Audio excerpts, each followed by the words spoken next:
이번 영상에서는 코드 넣는 법에 관한 여러 가지 팁을 알려드리려고 합니다. 우선 상황별 코드 넣는 법을 설명한 후에 저만의 소소한, 저만 알고 싶은 꿀팁들을 뒤에 공개할게요.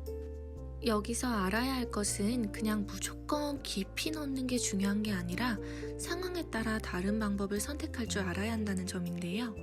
그럼 코드를 넣는 상황은 어떤 것들이 있을까요? 대표적으로 서비컬 어브레이전 치료 시 마진 확보를 위해 넣는 경우가 있겠고요. 인내 임프레션 시 서브 마진인 경우 코드를 삽입하여 인상제가 들어갈 틈을 만들어줘야 할 때, 또 크라운 프랩 전 코드를 삽입하여 술자가 서브 마진을 수월하게 형성할 수 있게 돕기 위해 시행하는 경우, 마지막으로 크라운 인프 시 마진의 정확한 임기를 위해 필요한 경우, 이렇게 4가지 상황이 대표적이겠네요. 서비컬 어브레이전 치료 시 마진 확보를 위해 코드를 넣을 때는 일단 마진까지 확실히 기구와 재료가 닿을 수 있게 깊이 넣어주어야 하고요. 원장님들의 선호도에 따라 양쪽의 코드를 제거하기 쉽게 남길 수도 있고, 혹여나 프랩 시 딸려오는 것을 방지하기 위해 깔끔하게 같이 넣어주는 경우도 있습니다. 두 번째, 서브 마진을 가진 인내 임프레션을 위해 코드를 넣는 경우, 이때는 코드를 깊이 넣을 필요가 없어요. 물론 깊이 넣은 상태에서 본을 뜰 수도 있겠지만 인상제가 들어갈 틈만 만들어주면 되는 경우이기 때문에 이렇게 잇몸 라인에 걸쳐서 삽입해주면 환자분의 통증도 적고 임프레션 전 제거하게 되면 블리딩도 적겠죠. 세 번째, 크라운 프랩 전 삽입하여 술자가 마진을 수월하게 형성할 수 있게끔 돕기 위해 시행하는 경우와, 네 번째, 크라운 인프 시 마진의 정확한 임기를 위해 시행하는 경우는 약간의 케이스별 차이가 있을 수 있지만 원활한 설명을 위해 같이 설명하도록 하겠습니다. 이 경우에는 원코드법과 투코드법이 있어요. 원코드법은 쉽게 말해 코드를 하나만 넣는 거고, 투코드법은 그냥 2개 넣는 건데 응용하게 되면 포켓의 깊이에 따라 3개도 되고 4개도 될 수 있겠죠. 이 두 방법에서도 포인트가 있다면 프랩이나 인프를 코드를 넣은 상태에서 할 것이냐 제거한 상태에서 할 것이냐에 따라 달라져요. 넣은 상태에서 할 것이다라면 당연히 익스플로러로 확인할 수 있을 만큼 마진 깊이 넣어줘야겠고요. 제거한 상태에서 할 것이다라면 두 번째 인내 인프 사례처럼 틈을 벌려줄 수 있게 걸쳐서 놓으면 되겠죠. 투코드법에 적용한다면 첫 번째 코드는 깊이 넣을 거고, 두 번째 코드는 위 상황에 따라 걸쳐서 혹은 깊이 넣어서 하시면 되겠네요. 사실 원장님들마다 선호하시는 방법이 다르거든요. 그래서 앞서 설명드린 것처럼 상황에 맞는 방법을 융통성 있게 선택하시면 되겠습니다. 자, 이제 기본적인 것 하나 설명하고 다음으로 넘어갈게요. 코드를 2코드 이상 넣을 경우 코드를 넣는 순서는 작은 숫자부터 넣어야 돼요. 예를 들어 이렇게 0과 1이 있다 했을 때 코드 2개 넣어주세요 한다면 0을 먼저 넣고 1을 넣어야 해요. 그럼 보통 3-0부터 2까지 다 갖춰져 있다면 이런 순서로 넣게 되는 거예요. 자, 이제 앞서 말씀드린 것처럼 팁을 알려드리도록 하겠습니다. 첫 번째, 코드를 넣을 때 매지알부터 넣으라고 하던데요. 컨택부터 넣으라고 하던데요. 제 생각은 내가 편한 방식으로 넣는 거예요. 교과서가 어떻게 설명해서 그대로 따르는 것보다는 나는 디스탈부터 차근차근 넣는 게 좋던데 하면 그렇게 하시면 돼요. 코드를 특정한 방향이나 부위부터 넣는 게 큰 의미가 없어요. 코드를 쓰는 목적만 제대로 알고 앞서 설명드린 방법만 융통성 있게 적용시켜 주시면 되는 거죠. 두 번째, 저희 병원은 코드가 종류별로 다 있어요. 근데 코드 사이즈, 길이는 어떻게 선택해야 돼요? 이건 좀 영상으로 알려드리기 어려운 부분이긴 하거든요. 코드 길이를 재는 법은 보통 이렇게 손가락 마디로 알려드리는 경우가 많은데요. 사람마다 손가락 두께가 다르기 때문에 편차가 있으므로 경험을 쌓으면서 대략적인 길이를 인식할 수 있도록 해야 합니다.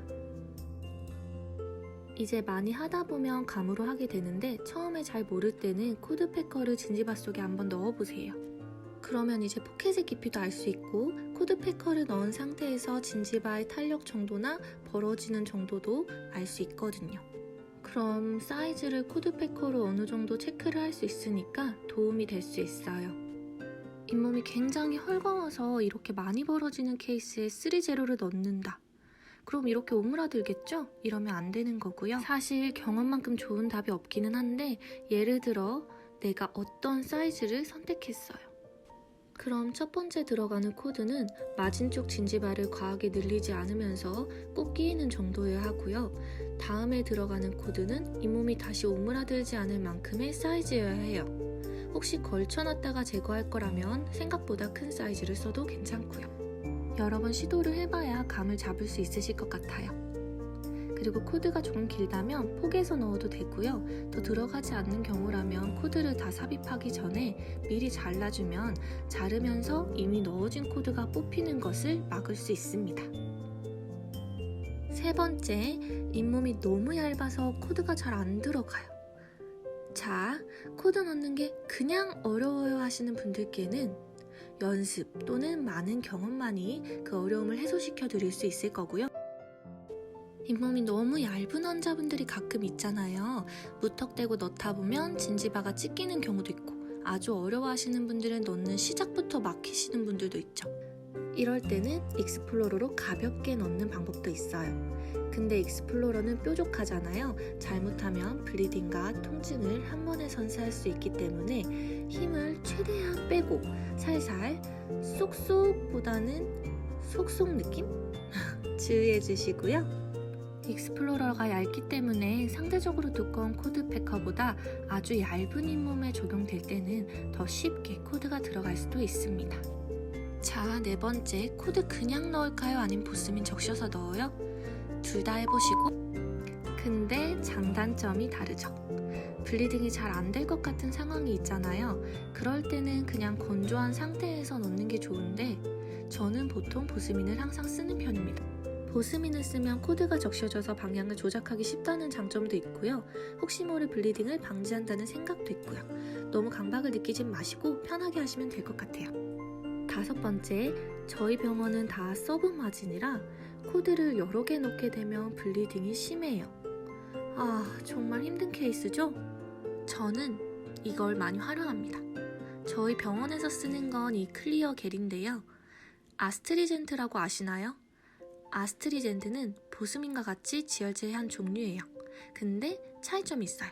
보스민은 혈관 수축제, 아스트리젠트는 혈관 수축제임과 동시에 혈액 응고제입니다. 그래서 보스민과 다르게 아스트리젠트를 쓰게 되면 혈액이 응고되면서 덕지덕지 지저분해질 수 있어요. 그래서 저는 이 클리어겔을 두 가지 용도로 사용하는 편입니다. 지혈이 된 지대치에 인프를 막 뜨려고 하는데 블리딩이 탁 터지는 경우가 있어요. 그럴 때 아스트리젠트를 주입하고 코튼 팔렛으로 톡톡톡 주변을 두드려주면 상대적으로 빨리 블리딩을 잡을 수 있습니다. 단, 압력을 주지 않고 우리 따가운 상처에 소독할 때처럼 가볍게 두드려주세요. 그리고 혈액이 응고되면서 주변이 지저분해지면 보스민이나 물에 적신 코튼 팔렛으로 주변을 가볍게 쓸어서 닦아주시면 됩니다. 자, 또 하나는요. 원코드법이든 투코드법이든 첫 코드를 삽입하기 전 아스트리젠트를 진지바 안으로 주입하는 방법입니다. 그리고 보스민의 코드를 적셔서 넣어주시면 이중으로 블리딩 컨트롤이 되면서 더 효율적으로 빠르게 임프레션을 체득하는 데 도움을 줄 수 있습니다. 제가 개인적으로 선호하는 방법이에요. 자, 이상으로 실전 코드 넣는 법 영상을 마치겠습니다. 그리고 생각보다 댓글을 남겨주시는 분들이 굉장히 많더라고요. 제가 시간이 날 때마다 체크하면서 모두 답변을 해드리려고 노력을 하는데 이게 기술에 관한 부분이기 때문에 글로 전달을 하는 것에 한계가 많이 느껴지더라고요. 그때그때 답변이 만족스럽지 못하더라도 제가 새롭게 들어보는 질문들 같은 경우는 나중에 따로 Q&A 영상을 제작하도록 하겠습니다. 감사합니다.